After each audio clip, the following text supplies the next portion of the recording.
Hello and welcome back to our Cold Infinity Let's Teach Poorly, Let's Play Poorly, Let's Play Test Poorly. I don't know. As always, music is by Carl Casey at White Bat Audio. And yeah, here we go. All right, so we are now on turn 3 coming up here.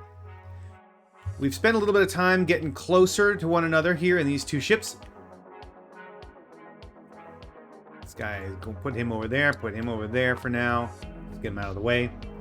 So we're heading in this direction. Both of these ships are kind of about to approach. They are likely to start getting into a little bit of trouble with each other pretty soon. Let me see if I can get this going here. In their current turn, they're going to hit 15 inches, right? Which is where it really starts to get interesting, because you're looking at range penalties of like -5 or -8, which are kind of manageable. So here we go, power allocation phase. We're going to start here with the Cudgel, turn 3. So the Cudgel has 25 available power as before, and it can use it's able to use 14. It's using 14 by loading up all of its weapons and everything. Now, one thing to note is that the pulse autocannon has the rapid fire option here, and let's go ahead and take a look at what rapid fire does. So let me see here, pop out.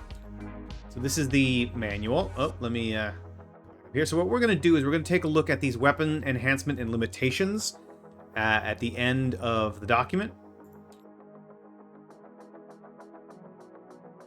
And you can see here, these are the weapons enhancements and limitations for direct fire, and then for guided weapons, which we're not using in this particular battle.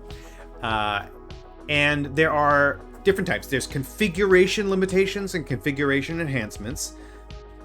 Configuration things like neither of those are words.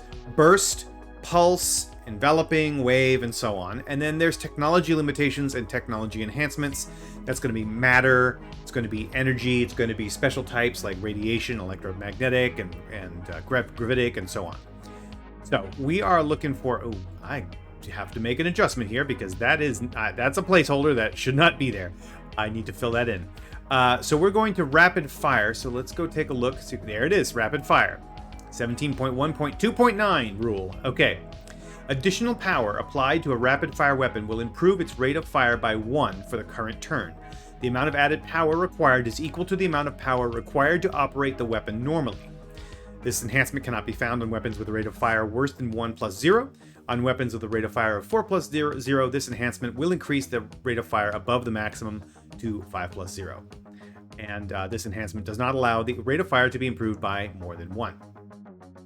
Okay, so what that means is that I can take the pulse autocannons, I've got 2 of them, and I can push more power through them. You can see here it takes 2 points of power for each one. So I can push additionally 4 points, 2 here and 2 here, to give them a 3 plus 0 for this current turn. So let's go ahead and do that, because we definitely have space in our power, right? We are at 14 if we turn everything on. And don't do the rapid fire, we're at 14. But if we push those 4 points, we're at 18, and we are fine. All right, so what I'm going to do here is I'm going to just mark for future reference that we are at 3 plus 0 for both of these. We will fill this in with our little O's when we actually get to firing, but this will help me remember that that is an option for us. Beyond that, I don't think we need to make any changes other than that for the power. Now, we will note that the range here is -1 per 2 clicks, and we are going to be minimally within 15 inches, which is going to be a -8, because you always round up, or not always, but you basically round in the direction counter to your interest, is typically the way it works. So you will round up to a -8 instead of down to a -7. So we're going to have to be sure to kind of give ourselves a fair amount of amplification here. So actually, let's look at this. So our sensors, we didn't write it in here, but we should next time. So 12, 8. It takes 8 points of power to increase this by 1. Unfortunately, that's just a little bit outside of our capability because we can only do 25. Our reactor only outputs 25 right here. Putting another 8 points in, forcing another 8 points through, would bring us to 26. So we can't do that. I was thinking, oh, what if we could do this, bring this up to 13? Well, we can't. So we will not do that. So now let's go over here to the Morukiri. Take a look at what you've got over here. So we used 11, regained 12. Used 11, regained 12. So we're once again at 24 plus 20. But now that we're here, now that we're getting close, it's probably worthwhile checking to see if there's anything that we want to push. We will have to deal with non-full regeneration at the end, beginning of next turn. But yeah, that might be worthwhile. Okay, so let's take a look here. We can increase power. So the increase power option. Let's take a look at what that is. If I recall correctly, we're not going to want to use it, but I'm going to go ahead and show it anyway. So that one is a technology enhancement. I believe. Yes, there it is. Increase power. Oh, that's interesting. This is in the wrong order. It's incorrect alphabetization. Oh no. I'll have to fix that. Give me a moment while I make a note for myself. All right, so here we are. Increased power. Weapons with this enhancement may have additional power applied to them. For each point of applied power, up to the maximum listed in parentheses, the weapon's at-will defensive fire rating increases by 1. Now, that will give us additional defensive fire options. I have a feeling I did not write this incorrectly. Yeah, this actually should be increased power 1. That's how it's set up. So I could put 1 additional point of power into at least one of my proton bolters, but possibly all 4 of them, to give myself better defensive fire. It would bring it from a -2 to a -3 for each one. However, my fusion net has been kicking ass so far, right? We have a -5 normally. We're also going to be getting, if I do it the way I've been doing it, I get myself another +10, I think is what I was doing, right? Yeah, get a -10, I should say. That's been really helpful. So I'm probably not going to bother with that with the proton bolters. And the reason for that is because I'm probably going to want to use them in combat. The proton bolters fire out the front and, front left, front right, port and starboard. I don't know which one. Oh yeah, no, it'll still be the port one, right? So the starboard side ones we can turn off. Regular power usage is 17. -2, -2, so it's -4, which gets us to 13. And then we're already, of course, taking off the fusion shields. That gets us back to 11. So I think maybe 11 is where we want to stay, because we're going to do electronic warfare. We could do the increased power, but that would mean not using the proton bolters for regular weapons fire. And we are not aware, the Morukiri is at this stage not aware of the fact that the Cudgel has these autocannons that have a range of -1 per 3 clicks. So I believe the best option right now, well, maybe it is aware. Well, it doesn't matter. They're a little nervous, so they're going to want to keep their proton bolters going. So we're not going to change anything. We're going to keep our power used at 11.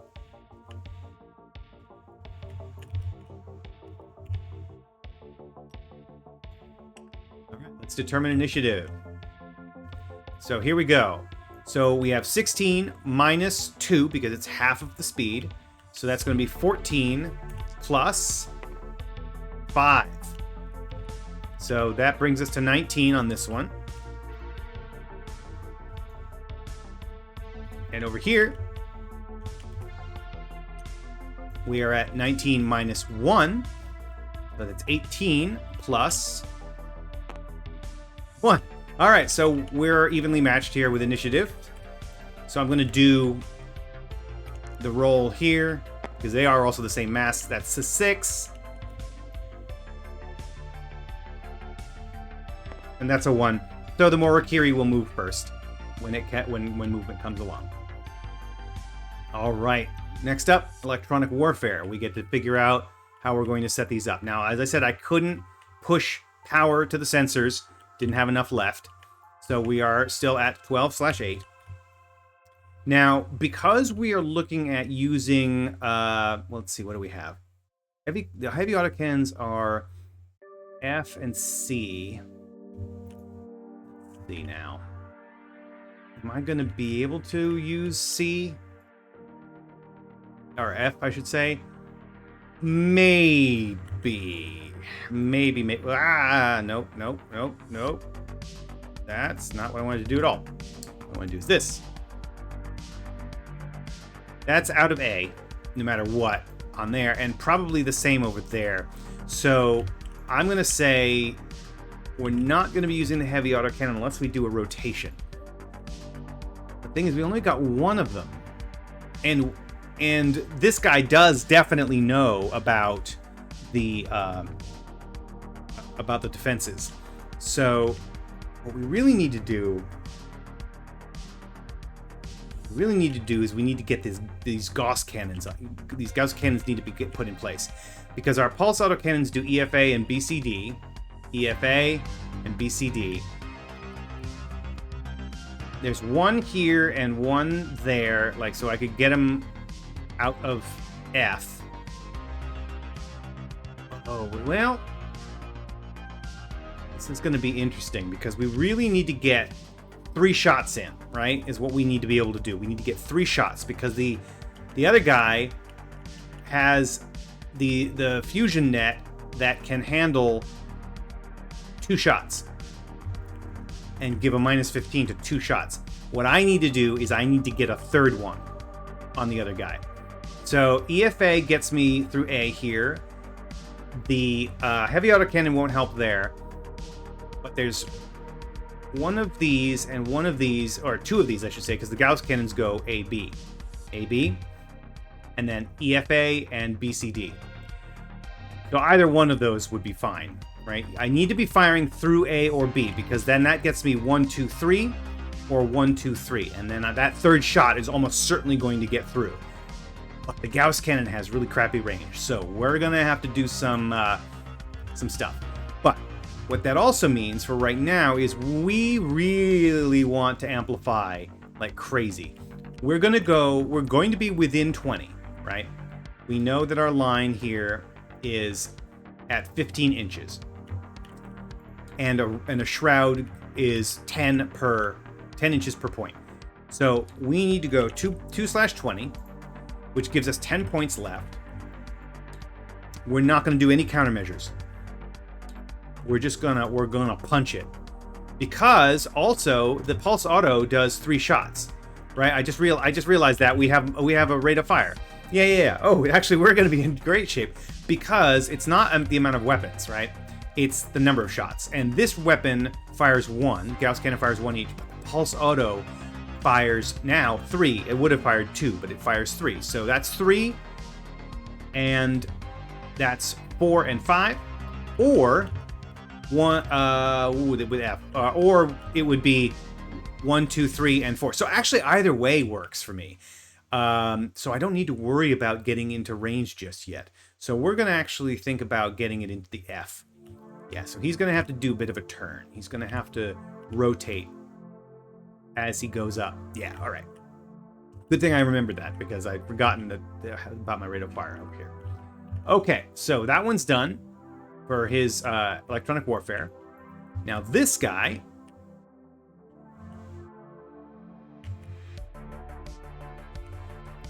he's going to stay 8/4. I don't want to give him much more because I don't want to use up my power if I can help it. And 8's fine because, again, 2/30, we are left with 6. So actually what I'm going to do is I'm going to push 6 points into the fusion net, which gets me 12. Right? So super highly defensive because this guy needs to get in close. He's going to need to get in close. Proton Bolter does -1 per 2. Got A and B and A and B. We've got 2 here and 2 here. So he needs to get into range, get off a couple of shots, and then he's going to try to speed away. All right.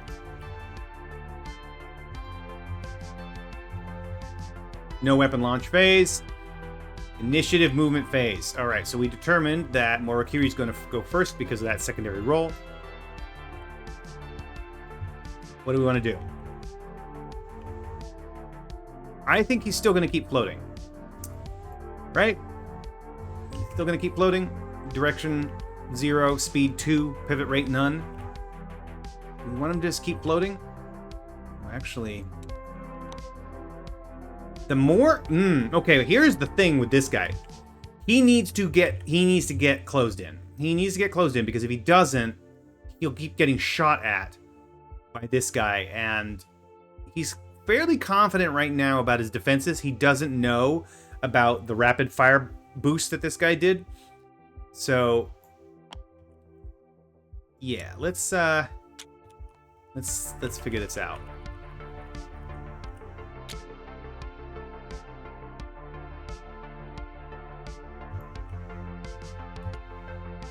Oh, I gotta remember what my my hotkey is to switch into top-down mode.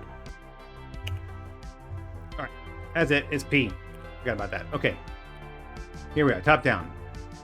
So moving 2 and then 2, but I think what we should do is stop that. Push some thrust in there. So we've got engines at 6-4. We're going to do another 2 and 2, which brings us up to speed of 4. Because he's not changing directions, and he's not pivoting, so it doesn't really... we don't have to worry about calculating that. Right? So we're going to be going up to speed 4. So this is actually... this is incorrect now. So we need to go and find the right spot. So we're going forward to 4.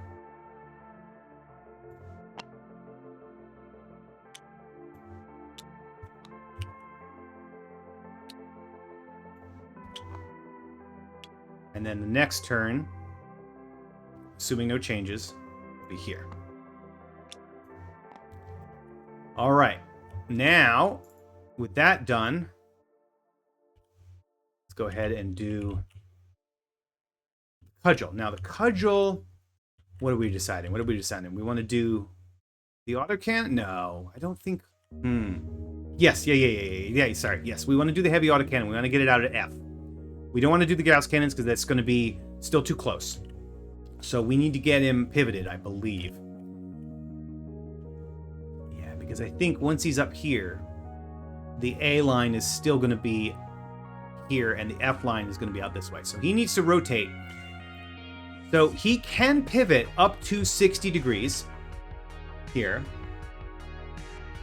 with 1 point of thrust. Doesn't have to pivot that much, but he can.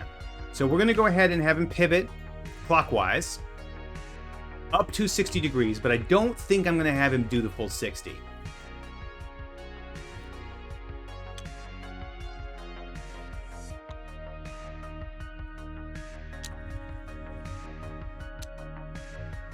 Okay, that's where we are now. Now, what's... current direction is 330. Yeah. So if we pivot...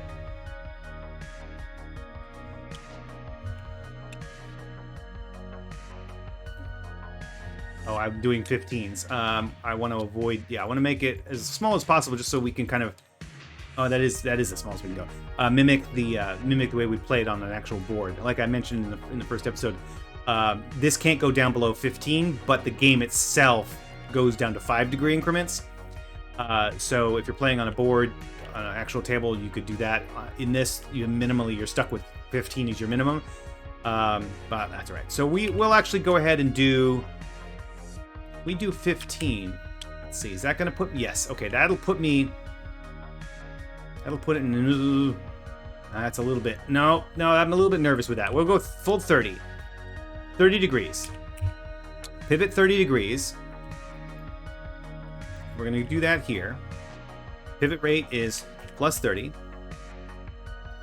Speed is still 4. We're not going to change the speed, but the direction changes now.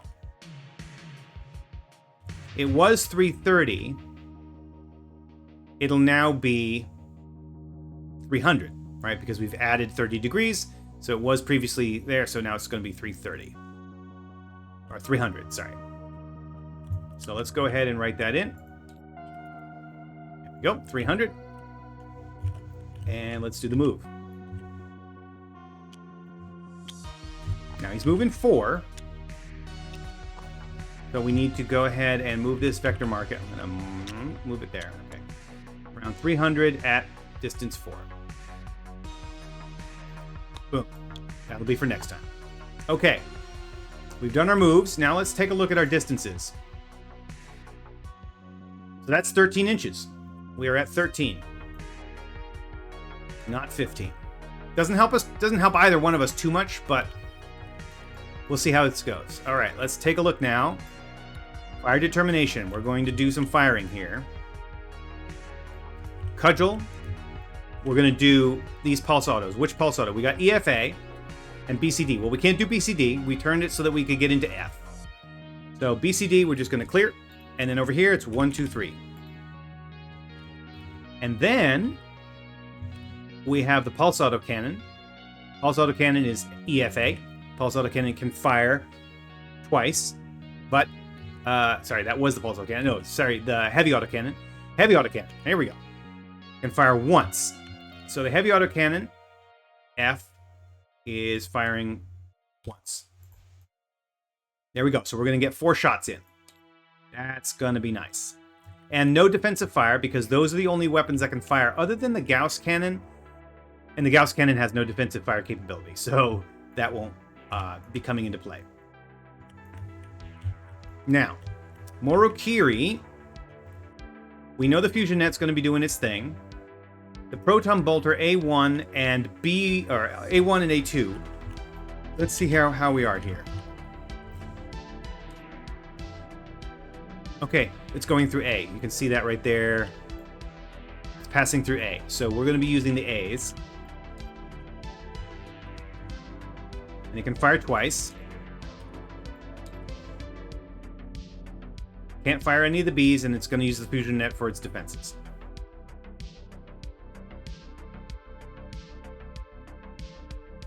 Okay, I think we're good.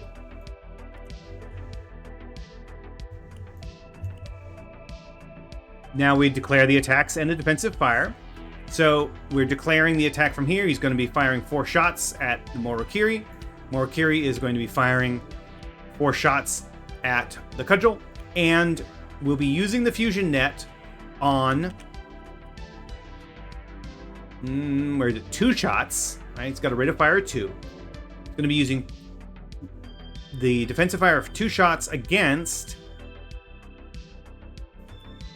Let's see. 1 of the heavy auto, well, the heavy auto and 1 of the pulse autos. All right, so we'll just remember that we're going to do that in that order, so we won't forget. Normally, what you would do if you were playing this on the board and you're playing with another player, you would write that down. You'd write that information down, like on a piece of paper, and then reveal it at the time that you declare, right? Because you secretly determine it and then you declare it afterwards, and then you have it written down. But since it's just me playing against me, it doesn't matter. And then we, of course, allocate defensive fire against specific shots, which we do.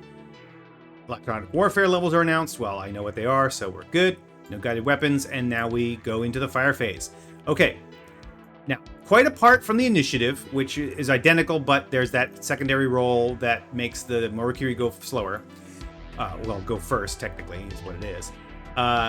Remember, weapons fire is simultaneous, so it doesn't matter which one we do first. We're going to do the Cudgel first. No. I'm not going to do the Cudgel first. Cudgel first is going to be fun. That one's going to be interesting. We're going to do the Morukiri first. Morukiri is firing 1, 2, 3, 4 proton bolters. Or, well, 2 proton bolters twice each. So let's go ahead and come over here and clear our calculator. Now let's figure out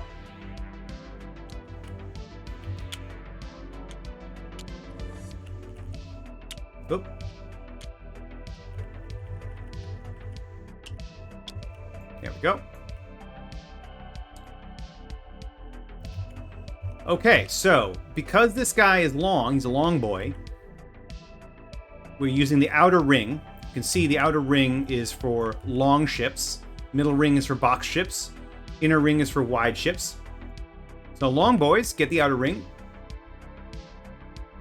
You can see from here, again, because the ship itself only exists at the center point of the counter, this is going through port starboard, and it will hit the front section. But silhouette and section are not the same thing. They are related, but they're not the same thing. So port starboard, that means that we're going to be using the port starboard silhouette, which is how much of itself it's showing, how much of its whole ass it's showing, and that's going to be 4. So this one, silhouette, is +4. We have no amplification, right? We decided to do nothing there, and no countermeasures, right? We're just going to do it all in the fusion net. So our amplification is 0. Our Our accuracy for the proton bolters is, where is it? Up here. Accuracy is +1. And then we got range. So what did we say? I think it was 13, if I remember right. Yeah, it's 12.4, so it goes up to 13. It's -1 per 2 on this one, which gets us to -7. Right? Because it would be about 6.5. Always round up. So that's -7. Countermeasures. I think this guy did not do any, right? No countermeasures. No evasive maneuvers, no defensive fire, no shields. So we actually, it's not great. So it's actually a -2. All right, so 4 + 1 is 5, -7 is -2. So we're rolling 3d6 against, and then taking -2 and seeing what we get. So that's going to be a 12. -2 is 10. That is a miss. Anything below an 11 is a miss. Because 3d6, the average roll, right? The midpoint roll, not average roll, but the midpoint roll is 10.5. The way I designed the game was that basically you have a 50-50 shot on a roll, on just a regular roll. 50-50, you're going to hit or you're going to miss. But then what really matters is your bonuses, right? So if you can get a positive bonus, then you have a greater than 50% chance of hitting. If you have a negative bonus, then you have a less than 50% chance of hitting. It makes it very, very easy to kind of eyeball, right? To say, like, are my odds better or worse? And by how much? It's like, it's very straightforward that way. Okay, that's the first shot.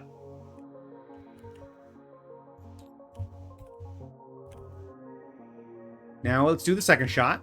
And it's going to be the same information here. We're not changing anything up because this guy's not using defensive fire. So we don't have to worry about which shots are being used against which. So let's go ahead and re-roll. 4, 7, and that's 10. -2 is 8. That's also a miss. We got 2 more. I'm not going to mark them right now. Oh boy. Oh, maybe I should have marked them. Okay. Yeah, just so because we're gonna have to detour here for a second because we're actually gonna get a hit. So this is roll number 3, actually.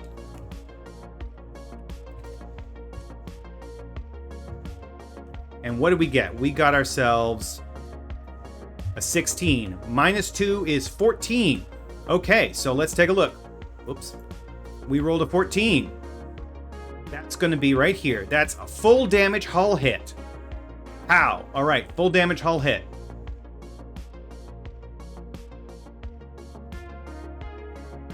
It's gonna be fun. It's gonna be fun. All right. Now, part of the problem we have is that the proton bolters have armor weakness. Armor weakness is a disadvantage, right? It's a limitation on the weapon. And this little handy chart here tells us how armor is calculated based on the weapon and armor type. This is a particle weapon, so it is not matter, it's not plasma, so it's other. Going against standard armor, because this is technically specialized armor. That's what this little M means here on all these armor pieces. But M means it's matter, so that it is specialized against matter weapons, not particle weapons. The way armor works in the game, the concept behind armor is that it's not like plates of armor. It's more like reflective material. It's crystals that absorb, weird sci-fi bullshit, right? It's not like Kevlar surrounding your ship. And so most armor is not really attuned to matter hits. So matter weapons like this guy has just goes straight through any armor because most armor is weak. But if you have armor that's specialized against matter, like they do, because they are a matter weapon-based society, basically, they figure, hey, we should have armor that defends against our own weapons. That gives them a little bit of a bonus. But otherwise, matter weapons just go straight through. All right. So let's take a look. This is the armor value based on weapon and armor type. Matter weapons, you can see against standard armor, 0%. That means you treat the armor as having 0, being no value. If it's specialized against matter, it counts at 50%. If the armor has armor weakness, but is standard, 50%. If it has armor weakness, if the weapon has armor weakness and the armor is specialized, matter does not take any bonus against the armor. It stays at 100%. Well, in our case here, we are dealing with other because it's particle. It's not specialized against particle, but our weapon here has the armor weakness limitation, which means that armor functions as 150% of its regular value. So this is not... you're looking at this like, oh my god, I have to remember. It's really not that difficult. It basically is just these little 50% pieces. Matter always bypasses regular armor. Half bypasses armor specialized against it. And if it is weak against armor, it doesn't bypass. And if it is weak against armor and the armor is specialized against it, it doesn't bypass any of it at all. It's like just full damage. Most weapons, though, are going to be other. So standard armor, 100%. Specialized against that type of weapon, say particle, it'll be armor will be at 100%, 50% value. If the weapon has armor weakness, 150% value. If the weapon has armor weakness and the armor is specialized against it, 200%. You only really have to know this. Like, you'll know it when you bring your ship out and you look at the other guys on the board. You'll be like, okay, we're at the 200% level, and then you never have to worry about it again for the rest of the battle. You just kind of know it. You don't have to keep referring to that chart. It's not like it's going to change mid-fight. So we are looking at 150%. So we're doing a hull shot against the front, right? The forward section. The forward section has 6 armor. Add 50%, it's going to be 9. Or bring it to 150%, so you add 50%, brings it to 9. That means we need to roll higher than a 9 to do anything to this sucker. And we rolled 2d10. So there's a pretty good chance we're not going to be able to do anything, but we'll see. Let me move this one a little bit closer. Here we go. 8. Nope, no damage. All right, well, that was shot number 3. And then final shot here. And that's a 9. And my -2 is 7, so no damage. Or no hit. So Morukiri does no damage. It might have done. It could have done if it rolled higher here. But unfortunately, it did not. So no luck.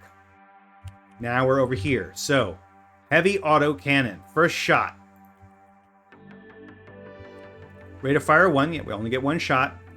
Range is -1 per 3. We're going to go over here and we're going to clear these and we're going to get that done. Silhouette. What? Not WW. What am I doing? What's my silhouette here? So on this guy, we're going to drop you over here. And we'll bring you around to the front. Is that right? Yes. And we'll take a look. Now, whoops. As you play, if you play a full battle all in one sitting, you'll eventually be like, oh, that's obviously that. You won't have to put the little donut down. Like, it won't. This is just, I'm doing this because I'm still not 100% familiar with these ships because I haven't played through them a lot, and because I'm, teaching it, obviously, and I haven't actually been playing in this session for about a week. So here we go. This guy is, we decided that he's actually square, and this should be a 3-3. No, not this one. This one here should be a 3-3, not a 2-4 because he's boxy. But we're going to play it as written. So technically he is long boy in this version, but when I update the ship designation silhouette for the next version of the playtest pack, he will be switched. So we're just going to treat him as a long boy. So we're here in the forward arc. You can see here it's going to hit front. So that one is 2. Like I said, it will be 3 once I've adjusted it, but for right now we'll play it as it is. So it's 2. Amplification. 10 points of amplification.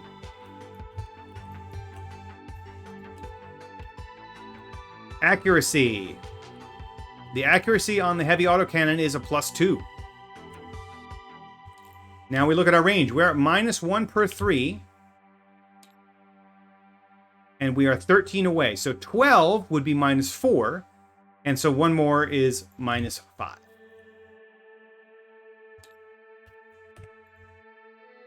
No electronic countermeasures on this guy because we did not apply any of our sensor power to countermeasures.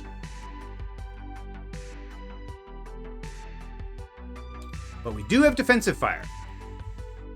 Now, this is where we start to see the use of this, right?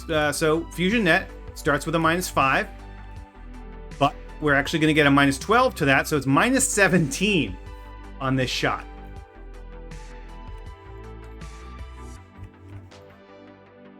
Right? No evasive. And then also we have our deflector shield, right? Our deflection shield also gives us 5. Now, next turn, I'm going to actually go into a little bit more about this. There's actually the ability, this O here means that it has the ability to overload the shield. I can add power to the shield to increase its value. We're going to probably do that next turn if I remember. -5. So we got 10, 12, 14, 9. -5 is -4. Or 1. -9 is 4. -17. Oh God, I swear I'm not this dumb. But math across the 0 always bugs me. -13. And rather than show how stupid I am by doing the math and getting it wrong, I figured I'd just pause and use the calculator. So there you go. -13. This isn't gonna work, right? So that's a -27 there, and then so that's a 14 -27. That is -13. I can do that math for some reason. That math makes sense to me.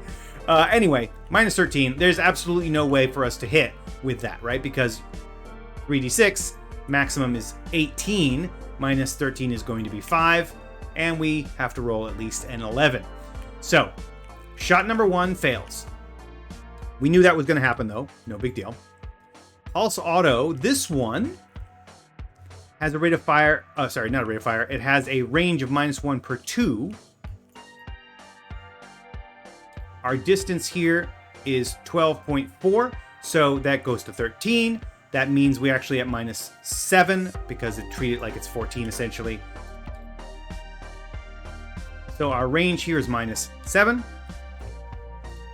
The accuracy on this one is still +2. Everything else is going to be the same, including the defensive fire and that, so that it's actually even worse. This comes out to -15. We're still not going to do anything there, right? It's still not going to hit. Now, that was shot number 1 of 3 on the Pulse Auto. Now we're going to do the other 2. Well, this is where things are about to change. So, everything else is the same except for defensive fire. And the reason we no longer have that number is because the Fusion Net, which gave us the -12 and the -5, so to be -17, can only fire twice. Either offensively or defensively. It gets 2 shots, and I've only got 1 of them. So, that defensive fire is gone on these last 2 hits. So we still have the shield. Everything else is the same because it's still a pulse auto, so the range is still at -7. So we got 10 plus 2 is 4, -7 is 7, -5 is +2.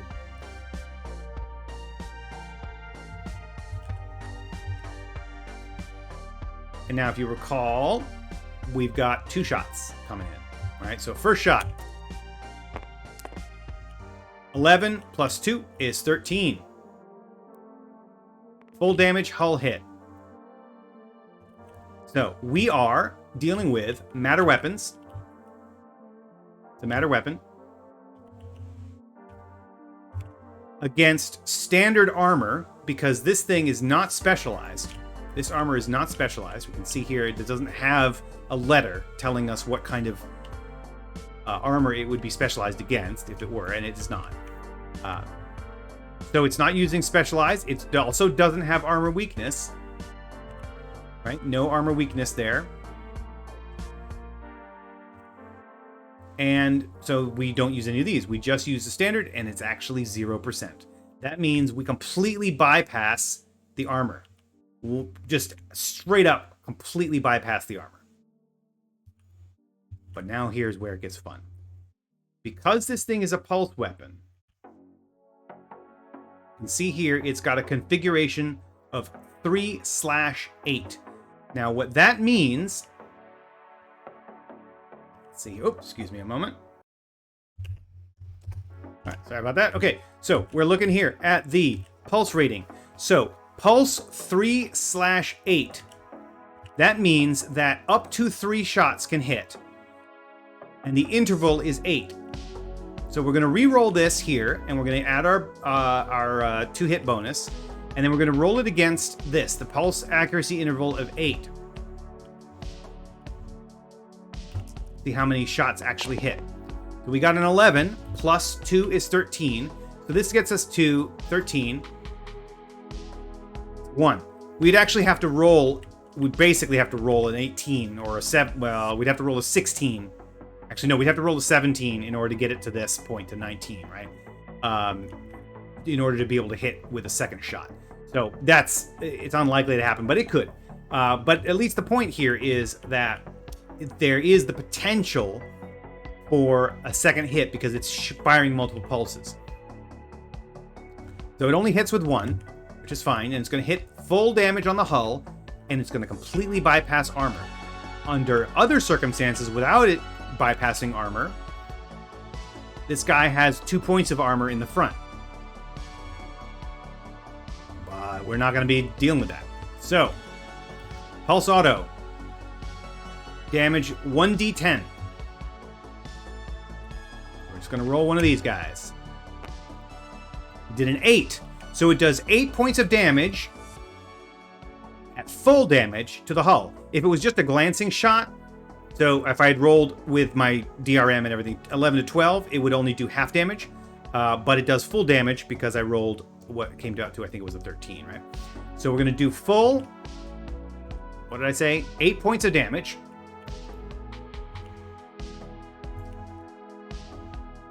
Straight through to the core. Well, not through the core, but through either the port or the starboard, because we've got armor here and here. The core is inside. I was looking at the wrong number there. But we got to figure out where that actually is going to hit. Let's see. It's going to be one of those two. Okay, so that's going to be the port side. You can see here because the line goes right there. So that's going to be port side. So it's essentially hitting right here. So it's going to hit the port side, and it's going to do 8 points of damage, bypassing armor. So 15 minus 8. We're down to 7 points on this side.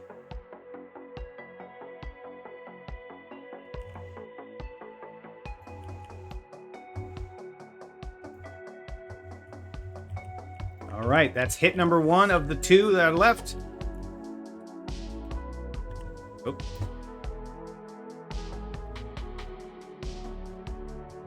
Last shot. We do a 12, plus 2 is 14. That's another shot in the hull. Bypasses armor. It's matter armor against standard armor. Or matter weapon. Whoop, I didn't mean to do that. It's a matter weapon against standard armor. And we rolled another 8.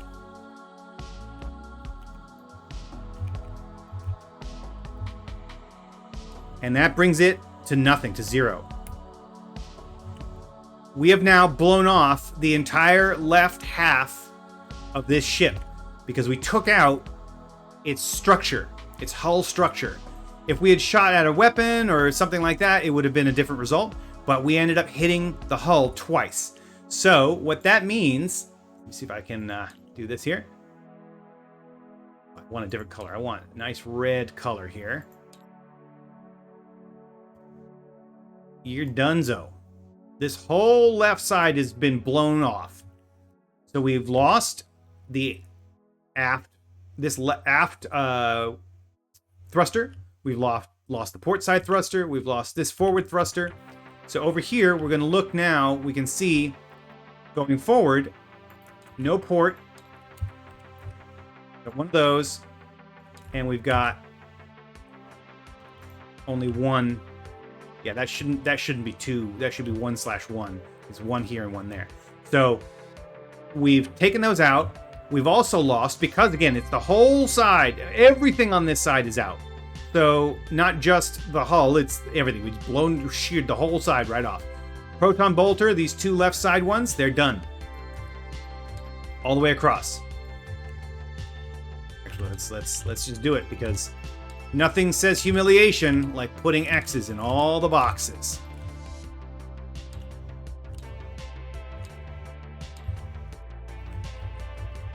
And look at that. It's taken out the fusion net as well, right? It's all on the port side. Fusion net is out. Now, because weapon fire is simultaneous, unlike movement, if I had done these shots first and taken out this starboard or the port side and all that stuff, I still would have been able to fire these proton bolters on this one turn because they're firing at the same time. But we did it in reverse order, so it didn't. So ultimately, it's it's as if it blows it up afterwards. It doesn't, but it doesn't really work that way in the game mechanics. So okay, so our Morukiri is in a bit of trouble now. We've taken out this entire left side of the ship. We still have the right side, but I think what he's going to want to do at this point is he is going to want to turn tail. Now, here's where we come into some trouble. The best he's going to be able to do next turn is accelerate by 1 at most, and he can't decelerate completely, right? It takes 2 points of thrust to decelerate or accelerate. We've lost this. We only have 1 point available in the front. So he can't actually slow down. What he'll have to do is he'll have to rotate. He'll have to pivot if he wants to accelerate, if he wants to kind of go away, if he wants to get out of there. But he's probably going to instead just try to gun it that way. Also, if he rotates, if he pivots, he only has his starboard thruster. So if he pivots, he can only pivot counterclockwise, and then he can never unpivot. He'll just start spinning. He doesn't have any way of breaking the spin. So he's a bit screwed. So he's gonna gun it. He's gonna push as hard as he can on the next turn to get the hell out of here. Meanwhile, this guy, he's probably just gonna plink him a couple more times and he's gonna be done.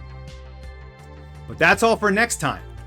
When we return, the death of the Morukiri. Pretty sure anyway. Thanks for watching. See you next time.